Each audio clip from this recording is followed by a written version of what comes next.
Македонија никако да падне од црната листа по бројот на смртни случаи од коронавирусот, но и по бројката на ново заразени на милион луѓе по глава на жител. Додека црниот биланс го загрижува народот, министерот за здравство Филипче цитира предизборни партиски активности, па очигледно заборави на маратонските пресконференции кои ги одржуваше во владата.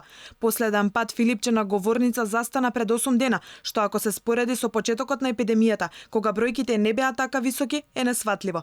Од тогаш досега промените се драстични. Во овие 8 дена кога Филипче е политички активен, починати се дури 73, а бројката на ново заразени е 1288, ама министерот не најде време тоа да го сподели со јавноста. Граѓаните на социјалните мрежи прашуваат каде е министерот. Гледам нешто ми се фали деновиве на кое се навикнав да го слушам секојдневно, а тоа да ти бил министерот Венко Филипче со неговите спектакуларни пресови, дека состојбата со корона епидемијата е под контрола и се чудам каде е министерот. Народот ги следеше вашите препораки министри и тоа во време кога бројот на заболени беше помеѓу 15 и 20 на ден. Арно, ама кога истиот тој број се зголеми и стана троцифрен, вашите рестриктивни мерки добија друга димензија, обратно пропорционална. Дека ситуацијата е под контрола тврдеше Филипче како и неговите колеги од власта, но сепак пикот од 2000 заразени кој го соопшти министерот е за повеќе од 3 пати надминат. Можно е да бројот на пациенти заболени во нашата земја достигне до 2000,